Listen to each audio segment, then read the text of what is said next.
कहते हैं पैसा हाथ की मैल है, यानी पैसा तो आता जाता रहता है, मगर पैसों से जो आता है वो क्या होता है फिर? नहीं समझे?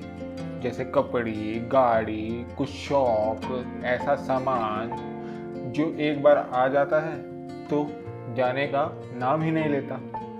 मगर गौर करने वाली बात यह है कि आया तो पैसों से ही है ना, फिर उन चीज़ों में ऐसा क्या होता है कि हम उनके आदी हो जाते हैं। आज की कहानी में महेश, जो कि बहुत कर्जे में डूबा हुआ है, यह जानने की कोशिश में है कि पैसों का असली मायने क्या है।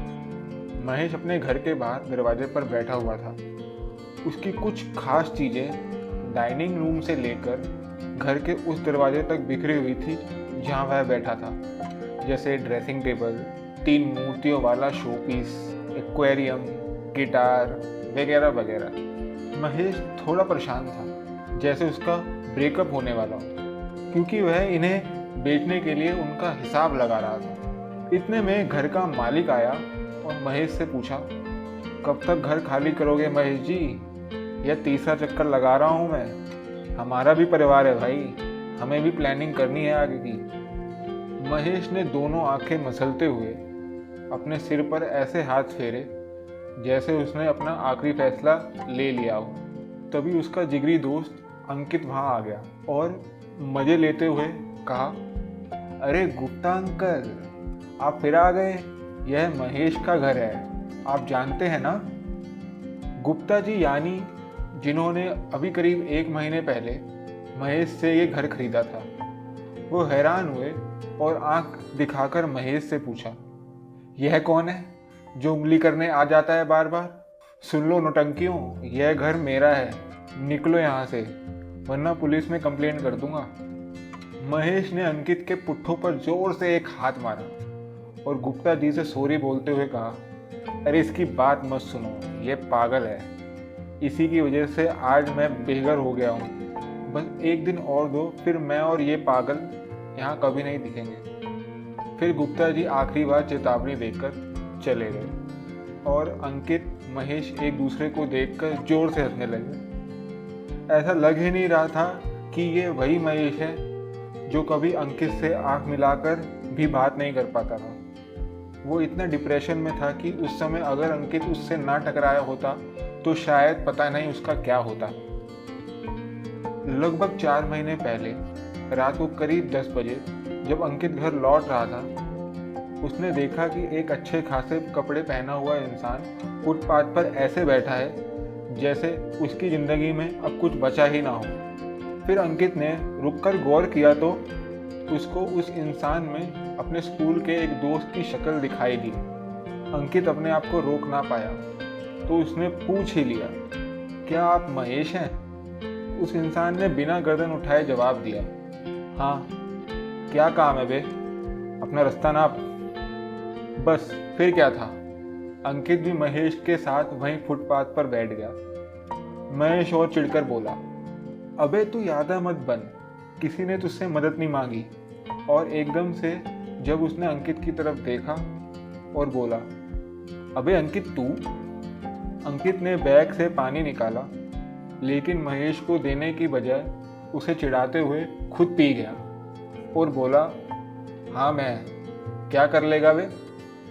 दोनों के दिमाग में अचानक स्कूल की वो यादें ताज़ा हो गई जब वे साथ में खूब मस्ती किया करते थे। उसी दिन महेश की यह हालत देखकर अंकित ने हैरानी से पूछा, क्या हो गया भाई महेश, ये क्या हाल बना रखा है? और फिर पानी उसको दिया। महेश करीब 2 महीने से बहुत ज़्यादा परेशान था और इसकी वजह थी कि वो काफ़ी ज़्यादा कर्जे में डूब चुका था।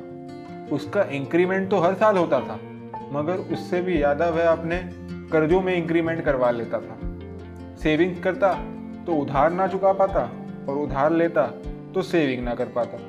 फ्यूचर की सोचना तो दूर की बात थी, उसके कार और घर का लोन चल रहा था और साथ ही कुछ लोगों से कर्ज भी ले रखा था जिसे वह चुका नहीं पा रहा था।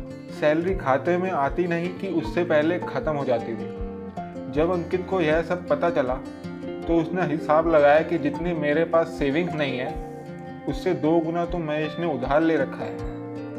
उस समय अंकित ने फिलहाल महेश से कहा कि वह फुटपाथ से उठकर घर के लिए निकले। महेश की गाड़ी फुटपाथ के साइड में ही खड़ी थी। अंकित ने गाड़ी देखकर अंदाजा लगाया कि करीब 10 लाख की होगी और उसे जलन हुई कि काश वो भी ये अफोर्ड कर पाता। महेश ने ड्राइविंग स्टार्ट की तो अंकित ने नॉर्मली पूछा, गाड़ी पर कितना लोन बाकी है? महेश ने बताया, कुछ खास नहीं बचा अब, 3 लाख के अराउंड। अंकित के यह सुनकर रोंगटे खड़े हो गए और 2 शब्द मुंह से निकले, 3 लाख? अंकित बचपन से ही बहुत कंजूस था। वो फालतू खर्चा बिल्कुल नहीं करता था। फालतू खर्चा तो छोड़ो, कभी कभार जो काम का सामान होता था वो भी लेने से पहले 3 बार सोचता था। इसलिए 3 लाख की बात सुनकर वो बौखला गया। महेश धीरे धीरे होश में आ रहा था और खुश था कि कुछ पल के लिए ही सही कोई तो है जो उसका दुख बांटने को तैयार है। फिर महेश ने पूछा, तुम इतनी रात को कहाँ जा रहे थे? अंकित ने बताया, बस घर जा रहा था, थोड़ा ऑफिस से लेट था आज। महेश ने पूछा, पैदल ही? अंकित ने हैरान होकर बोला, क्यों, गलत कर रहा था क्या कुछ? महेश थोड़ा मुस्कुराया और फिर पूछा, कहो तो मैं लिफ्ट दे दिया करूं, मुझे भी टाइम पास करने के लिए कोई मिल जाएगा।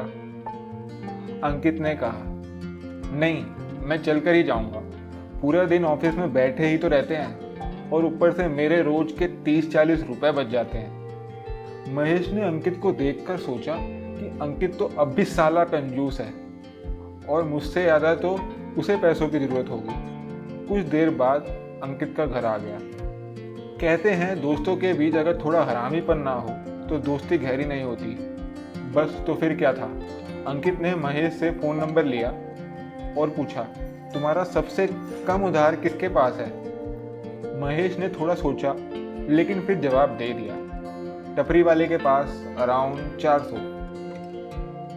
अंकित ने 500 का नोट निकाला, महेश की तरफ बढ़ाया और कहा, यह रख लो और वो हिसाब खत्म करो। पैसे आते हुए किसे अच्छा नहीं लगता, मगर महेश को यह समझ नहीं आया कि अंकित उसकी मदद कर रहा है, उसे भीख दे रहा है या फिर उस पर एहसान जता रहा है। महेश ने परेशान होकर पूछा, यह कौन सा तरीका है भाई? अंकित ने हंसते हुए जवाब दिया, यह 500 मैंने इनाम में जीते हैं, सोचा तुम्हारे काम आ जाएंगे। महेश को गुस्सा आया क्योंकि उसे दुख हो रहा था कि कोई उसे भीख दे रहा है। वह इतना गया गुजरा भी नहीं था कि अंकित जैसे कंजूस से भीख ले ले। उसने बिना नोट की तरफ देखे गाड़ी स्टार्ट कर दी। इतने में अंकित ने उससे रोकते हुए कहा, उधार नहीं है ये वही रुपया है जो मेरे महीने के चलकर घर आने से बच जाते हैं, तो इसे मैं अपने लिए इनाम समझता हूँ, सोचा तुम्हारे काम आ जाएंगे। महेश यह सुनकर कंफ्यूज हो गया। अंकित ने आखिरी बार उससे कहा, यह मैं तुम्हें इसलिए भी दे रहा हूँ कि चाहे तुम मेरी तरह कंजूस मत बनो, लेकिन पैसे बचाने की अहमियत को समझकर अपनी हालत सुधार लो। यह 500 मेरे लिए कुछ खास नहीं है, मगर तुम्हारा एक उधार इससे पूरा उतर जाएगा और हाँ, फिर जल्द मिलेंगे। महेश ने वो 500 रुपये रख लिए और अगले दिन जाकर जब उसने टपरी वाले को पूरा उधार चुका दिया तो टपरी वाले भैया ने मुस्कुराकर उससे कहा, अरे वाह जी वाह, अब की बार तो बड़ी जल्दी हमारा दिल जीत लिया महेश साहब आपने, कोई इतनी जल्दी देता नहीं है उधार वापस। महेश ने जब अपनी इस तारीफ को सुना तो उसे अंकित के पैसे बचाने वाली बात याद आई। उसको अब तक किसी ने बिना उधार के मदद नहीं की थी, मगर अंकित ने, जिसको वो कंजूस समझता था, उसने दिल खोलकर पैसे दे दिए। महेश ने उसी समय अंकित को कॉल किया। अंकित ने फ़ोन उठाया, और भाई कैसी तबीयत है, फुटपाथ पर तो नहीं बैठे हुए? महेश ने मुस्कुराकर जवाब दिया, नहीं, तुम्हारे होते हुए कहाँ भाई, बाकी वो 500 मैं लौटा दूंगा जल्द। अंकित ने नाराजगी जताई, अरे भाई भूल जाओ उसे, सोचो मुझे रास्ते में मिले थे। महेश ने फिर कहा, नहीं, फिर भी उधार तो उधार है भाई। अंकित ने बोला, यही तो मैं नहीं चाहता कि तुम एक उधार छोड़ो तो दूसरा बना लो। ऐसे उधार कम नहीं होंगे। महेश सोच में पड़ गया। तभी अंकित ने पूछा, चलो आज भी वहीं मिल सकते हो फुटपाथ पर, 8 बजे के करीब तुम्हारे घर चलते हैं। महेश ने ज़्यादा ना सोचते हुए हाँ भर दी। महेश खुश था कि उसका एक हिसाब तो क्लियर हो गया था और उसको उसका पुराना दोस्त मिल गया था। वो दोनों महेश के घर पहुंचे और अंकित ने पूरे घर को अपनी नज़र से स्कैन किया। अंकित का दिमाग थोड़ा टेढ़ा था, शायद उसमें घर की चीज़ों के लिए कोई फीलिंग्स थी ही नहीं, इसलिए वह हर चीज़ का दाम दिमाग में लगाने लगा। थोड़ी देर में महेश से बात करने के बाद अंकित ने उससे पूछा, तुम बाइक क्यों नहीं चलाते? महेश ने कहा, बस ऐसे ही, गर्मी से बच जाते हैं। अंकित ने मजे लेते हुए पूछा, यह तो तुमने सही जवाब नहीं दिया। सही जवाब चाहिए मुझे, क्योंकि अंकित जानता था कि वो गाड़ी अकेले ही लेकर आता जाता है और अकेले के लिए गाड़ी बहुत बड़ा खर्चा है। महेश ने कहा, यार क्या बताऊं, ऑफिस में थोड़ा स्टेटस बनाना पड़ता है तो ले ली, वरना पहले बाइक ही थी मेरे पास। अंकित ने महेश के सर पर टपली मारते हुए बोला, अबे ऑफिस वाले गाड़ी के पैसे थोड़ी ना देंगे, अच्छी बाइक ले लेता जो स्टेटस भी दिखा दे और खर्चा भी कम हो। महेश ने यह कभी सोचा ही नहीं था और फिर वो सोच में पड़कर बोला, हाँ ये भी हो सकता था। अंकित ने फिर ऐसी बात बोल दी कि महेश का गला सूख गया। गाड़ी बेच दे और बाइक ले ले।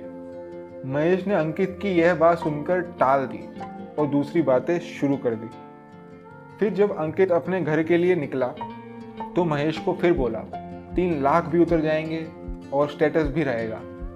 ऑफिस में कोई फूटी कौड़ी नहीं देगा जिनके लिए तू यह गाड़ी लेकर घूम रहा है। महेश का मूड खराब हो गया। उसने सोचा अंकित होता कौन है उसको हुक्म देने वाला कि गाड़ी बेच दे। वो उस गाड़ी को इतना प्यार से रखता था।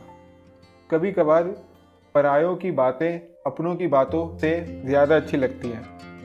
यहाँ महेश को गाड़ी बेचने का मन इसलिए नहीं था क्योंकि वह ऑफिस के कुछ कलीग्स को इम्प्रेस रखना चाहता था, जबकि अंकित तो उसके भले के लिए ही कह रहा था। उस रात तो वो परेशान होकर सो गया, लेकिन जब वो अगले दिन उठा तो अंकित का एक मैसेज आया हुआ था, गुड मॉर्निंग ब्रो, एक बार फिर से सोचना जो मैंने रात को समझाया था। महेश ने इग्नोर कर दिया, मैसेज को भी और अंकित को भी। जिंदगी फिर से वैसे ही हो गई जैसे 2-3 दिन पहले थी। ना महेश की अंकित से बात हुई, ना अंकित ने फिर कोशिश की महेश से मिलने की। करीब 2 हफ्ते बाद महेश के कलीग ने एक नई गाड़ी ली। बहुत कमाल की थी, सारे फीचर्स लेटेस्ट थे। वो महेश को भी एक बार राइड पर लेकर गया। ऑफिस में सब उसका नाम गुनगुना रहे थे, जैसे 1 साल पहले सब महेश का नाम गुनगुना रहे थे जब उसने नई गाड़ी ली थी। महेश का दिमाग खराब हो गया। अब उसके पास इतने पैसे नहीं थे कि वह इससे अच्छी गाड़ी ले सके। मगर दुनिया का क्या है, कभी आपको सिर पे बिठा लेती है तो कभी नाम तक नहीं पूछती। अब महेश का नाम कौन पूछने वाला था? महेश को अंकित की याद आई, मगर उसने उसे कॉल नहीं किया। महेश शर्मिंदा था कि उसने उसकी बात पर ध्यान नहीं दिया। इन 20 दिनों में अभी तक महेश पर से सिर्फ टपरी वाले का कर्ज उतरा था जो कि अंकित ने दिया था। उसकी हालत में कोई सुधार नहीं था। वो फिर से कहीं भटक गया। 1-2 दिन में ही सब महेश की गाड़ी भूल चुके थे क्योंकि उन्हें नई गाड़ी की तारीफ करने का जो मौका मिल गया था। अब खुद महेश को अपनी गाड़ी अच्छी नहीं लगती थी। कभी कभार पता नहीं हम कुछ ऐसा कर जाते हैं जिसकी हम सपने में भी कल्पना नहीं करते। उस दिन वही हुआ। महेश ने गाड़ी बेचने का फैसला किया और करीब 2 हफ्ते बाद उसकी गाड़ी बिक भी गई। उसे करीब 7 लाख रुपए मिले, जिसमें से 3 लाख का लोन उसने चुकाया तो बचे 4 लाख। अब उन पैसों से एक अच्छी बाइक लेनी थी। करीब 2 हफ्ते के अंदर उसने एक अच्छी बाइक ली। ऑफिस वालों ने पूछा कि सब ठीक तो है ना, गाड़ी से सीधा बाइक? तो उसने मुस्कुराकर सवालों को अनदेखा कर दिया। फिर उसने खुश होकर अंकित को कॉल किया और पूछा कि वह आज शाम फ्री है। अंकित ने भी मिलने से मना नहीं किया। जब शाम को अंकित ने महेश को नई बाइक के साथ देखा तब अंकित के होश उड़ गए। और अंकित ने खुश होकर एक पार्टी का ऐलान कर दिया और वो पार्टी आज अंकित के घर होगी। वो दोनों अंकित के घर पहुंचे। अंकित बहुत साधारण जिंदगी जीता था। उसके घर में एक भी ऐसा सामान नहीं था जो किसी को दिखाने के लिए हो। सिर्फ जो उसके रोज काम आता था बस वही रहता था। जब महेश उसके घर में घुसा तो उसको वो घर बहुत खाली सा लगा, लेकिन अंकित के लिए वही उसका सब कुछ था। शायद महेश अंकित के घर को अपने घर की नज़र से देख रहा था। महेश ने पूछा, अभी अभी शिफ्ट हुए हो क्या? बहुत खाली खाली सा लग रहा है। अंकित ने जवाब दिया, खाली? मुझे तो ये भी ज़्यादा लगता है कभी कभार। और तुम्हारे घर में तो काफ़ी ज़्यादा सामान है। मैं तो यह सोच रहा था कि तुम करते क्या होगे इतने सामान का। महेश थोड़ा मुस्कुराया और उसने बात टाल दी। पार्टी शुरू हुई, खूब मस्ती करी। महेश ने अंकित को थैंक यू बोला और कहा कि उसका काफ़ी कर्जा उतर चुका है और वो अपनी बाइक से भी खुश है। अंकित भी उसके लिए खुश था। फिर कुछ देर बाद जब महेश निकलने लगा तो उसने अंकित से मजे मजे में एक सवाल किया, अंकित भाई, घर पर भी बहुत कर्ज बाकी है, उसका क्या कर सकते हैं? कोई आइडिया है? अंकित के पास इसका जवाब पहले ही तैयार था, क्योंकि उसने महेश का पूरा घर स्कैन जो कर लिया था। अंकित ने झट से जवाब दिया, तुमने अपना घर अपने हिसाब से बड़ा ले रखा है, लेकिन मुझे नहीं लगता कि अभी तुम्हें इतने बड़े घर की ज़रूरत है। और अगर तुम्हारी शादी भी हो गई तब भी तुम्हारे घर में काफ़ी ऐसा सामान है जो बेवजह जगह घेर रहा है। मैं तो यही कहूँगा कि सामान कम करो और घर बेच दो। फिर एक साधारण सा छोटा सा घर लो जिस पर ज़्यादा उधार ना हो। महेश हैरान था, उसने ये सब कभी सोचा ही नहीं था। और अंकित ने जानबूझकर आज की पार्टी अपने घर में रखी थी ताकि वो उदाहरण के तौर पर महेश को समझा सके। बस फिर क्या था, महेश का वही रोना धोना कि यह मेरे लिए प्यारा है, यह कैसे हो सकता है, वगैरह वगैरह। लेकिन क्या करें, अब महेश को उधार से आज़ाद रहने की आदत पड़ने लगी थी। खाते में पैसे टिकते थे, वो सेविंग करने लगा था, तो वो और पैसे बचाना चाहता था।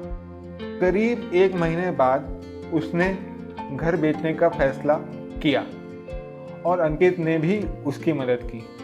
आज 4 महीने बाद महेश पर करीब 40 लाख से 4 लाख का उधार रह गया था और सेविंग्स भी होने लगी थी। अब फुटपाथ पर बैठने की नौबत नहीं आती थी। उसने एक छोटा सा घर लिया और अपना फालतू का सारा सामान बेच दिया। आज उसने अपने पुराने घर की और आखिरी बार देखा और नए घर में अंकित को पार्टी दी। अंकित अब उसका दोस्त कम फाइनेंशियल एडवाइज़र भी बन चुका था और अंकित की कंजूसी ने महेश को फिर से अमीर बना दिया था। हम अपने जीवन में कभी कभी चीज़ों को पैसों से ज़्यादा महत्व दे देते हैं क्योंकि वह हमारी ज़िंदगी की कहानी का हिस्सा बन चुकी होती हैं। मगर सच कहे तो वह सब चीज़ें भी आखिरकार पैसों से ही तो आती हैं। लेकिन ज़िंदगी पैसों से नहीं आती। ज़िंदगी सबके पास एक ही होती है। इसलिए अपनी बड़ी और खूबसूरत ज़िंदगी को इन चीज़ों के दबाव में नहीं दबने देना चाहिए। और अगर कोई पूछे कि तुम गरीब हो क्या, तो खुलकर कहना चाहिए, नहीं, मैं तो बस थोड़ा कंजूस हूँ।